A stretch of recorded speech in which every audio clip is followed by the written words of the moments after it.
চোখ বন্ধ করে একবার বাংলাদেশের একজন সাধারণ সংসদ সদস্য বা এমপির কথা কল্পনা করুন। আপনার চোখের সামনে ভেসে উঠবে কোটি কোটি টাকার বিলাসবহুল পাজেরো বা ল্যান্ড ক্রুজার গাড়ি, সামনে পেছনে সাইরেন বাজানো পুলিশের কড়া প্রোটোকল, আর ক্ষমতার দম্ভে মাটিতে পা না পড়া একজন মানুষের প্রতিচ্ছবি। আমাদের দেশের রাজনৈতিক সংস্কৃতিতে এটাই যেন এক অলিখিত নিয়ম হয়ে দাঁড়িয়েছে। কিন্তু এই চিরচেনা পচে যাওয়া রাজনৈতিক সংস্কৃতির গালে এক প্রচণ্ড চপেটাঘাত করে একটি নতুন ইতিহাস রচনা করেছেন একজন তরুণ নেতা।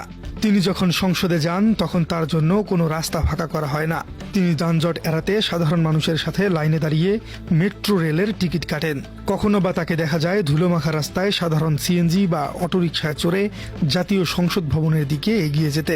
হ্যাঁ দর্শক, রূপকথা বা সিনেমার গল্পের দৃশ্য মনে হলেও এটাই 2026 সালের নতুন বাংলাদেশের এক জ্বলন্ত বাস্তবতা।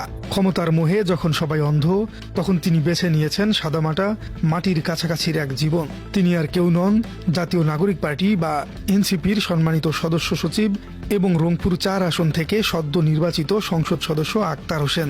দেশের বর্তমান রাজনৈতিক প্রেক্ষাপটে তার এই নিরহংকার, সাধারণ ও স্বচ্ছ জীবনযাপন মানুষকে প্রবলভাবে মনে করিয়ে দিয়েছে যে বাংলার মজলুম জনতা, খেটে খাওয়া মানুষের ত্রাণকর্তা মাওলানা আব্দুল হামিদ খান ভাসানীর কথা। মানুষ আজ ভালোবেসে শ্রদ্ধা ভরে তাকে ডাকছে বাংলাদেশের নতুন মাওলানা ভাসানী বলে। কিন্তু কেন, কি এমন করেছেন এই তরুণ নেতা যার জন্য তাকে এত বড় একটি কিংবদন্তির সাথে তুলনা করা হচ্ছে? কেনই বা ভিআইপি সংস্কৃতির এই যুগে তিনি এমন সাধারণ জীবনকেই বেছে নিলেন? চলুন আজ আক্তার হোসেনের সেই রোমাঞ্চকর ও অজানা রাজনৈতিক অধ্যায় নিয়ে আলোচনা করা যাক, যা জানলে আপনিও চমকে যাবেন।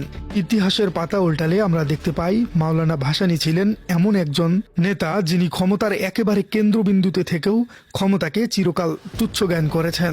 তার রাজনীতি ছিল কৃষকদের জন্য, শ্রমিকদের জন্য, অধিকার বঞ্চিত সাধারণ মানুষদের জন্য। পরনে পড়তেন সাধারণ লুঙ্গি, গায়ে সস্তা কাপড়ের পাঞ্জাবি, আর মাথায় একটি সাদামাটা টুপি। এই ছিল ভাসানীর পরিচয়। আর আজ আধুনিক যুগে বাংলাদেশে দাঁড়িয়ে আক্তার হোসেন যেন সেই একই আদর্শের মশাল সগর্বে বহন করছেন। এমপি হওয়ার পরেও তার মধ্যে কোনো ভিআইপি অহংকার বা ক্ষমতার দম্ভ নেই। তিনি প্রমাণ করে ছেড়েছেন যে জনগণের প্রকৃত নেতা হতে গেলে কোটি টাকার গাড়ি বা প্রাসাদের কোনো প্রয়োজন নেই। প্রয়োজন একটি সৎ, সাহসী এবং সাধারণ মানুষের জন্য কাঁদতে পারা এক হৃদয়ের। তার এই স্বচ্ছ ও দুর্নীতিমুক্ত জীবনযাপন বর্তমান সময়ের বিলাসবহুল এমপিদের ভিড়ে এক বিশাল ও অনুকরণীয় দৃষ্টান্ত। মানুষ যখন রাজনীতিকে রাতারাতি আঙ্গুল ফুলে কালাগাছ হওয়ার হাতিয়ার হিসেবে দেখে, আক্তার হোসেন তখন রাজনীতিকে নিয়েছেন দেশমাতৃকা বা মানুষের সেবা করার এক পবিত্র ব্রত নিয়ে। আক্তার হোসেনের এই রাজনৈতিক পরিপক্কতা বা সাহস একদিনে আকাশ থেকে পড়েনি।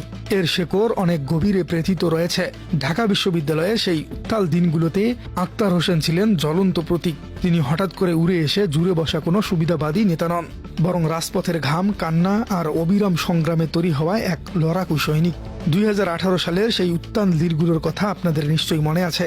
ঢাকা বিশ্ববিদ্যালয়ের ঘ ইউনিটের ভর্তি পরীক্ষায় যখন নজিরবিহীন প্রশ্ন ফাঁসের মতো ঘটনা ঘটেছিল, তখন অনেকেই নিজেদের স্বার্থের কথা ভেবে নিশ্চুপ ছিলেন। কিন্তু তখনকার তরুণ আক্তার চুপ করে বসে থাকেননি। তিনি সাধারণ ও মেধাবী শিক্ষার্থীদের অধিকার আদায়ের জন্য একাই রুখে দাঁড়িয়েছিলেন। তিনি আমরণ অনশন ও ধর্মঘটের ডাক দিয়েছিলেন।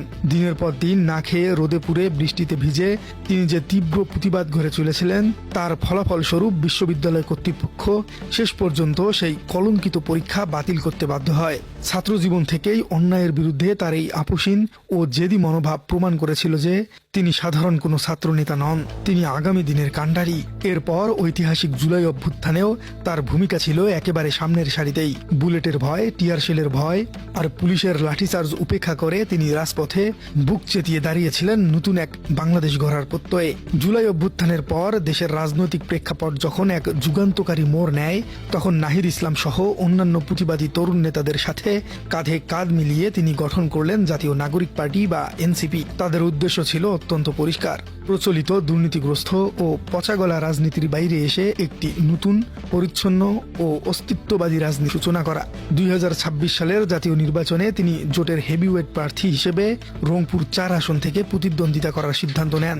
এই নির্বাচনটি তার জন্য মোটেও সুবিধার ছিল না। পদে পদে ছিল ভয়ঙ্কর ভয়ঙ্কর সব হুমকি, ছিল প্রভাবশালী প্রতিপক্ষের নানা ধরনের রাজনৈতিক ও মানসিক বাধা। কিন্তু আক্তার হোসেন যেন ভয় ডরহীন এক লৌহ মানব। কোনো হুমকি যেন তাকে তার লক্ষ্য থেকে এক চুলো সরাতে পারেনি। তার নির্বাচনী প্রচারণার স্টাইল ছিল পুরো বাংলাদেশের রাজনৈতিক ইতিহাসে এক নতুন চমক। কোনো বিলাসবহুল গাড়ির বহর নয়, কোনো দামি এসইউভি দিয়ে বেশি শক্তির শোডাউন নয়। তিনি তার জনসংযোগ চালিয়েছিলেন 200টিরও বেশি সাধারণ ভ্যান গাড়ি ব্যবহার করে।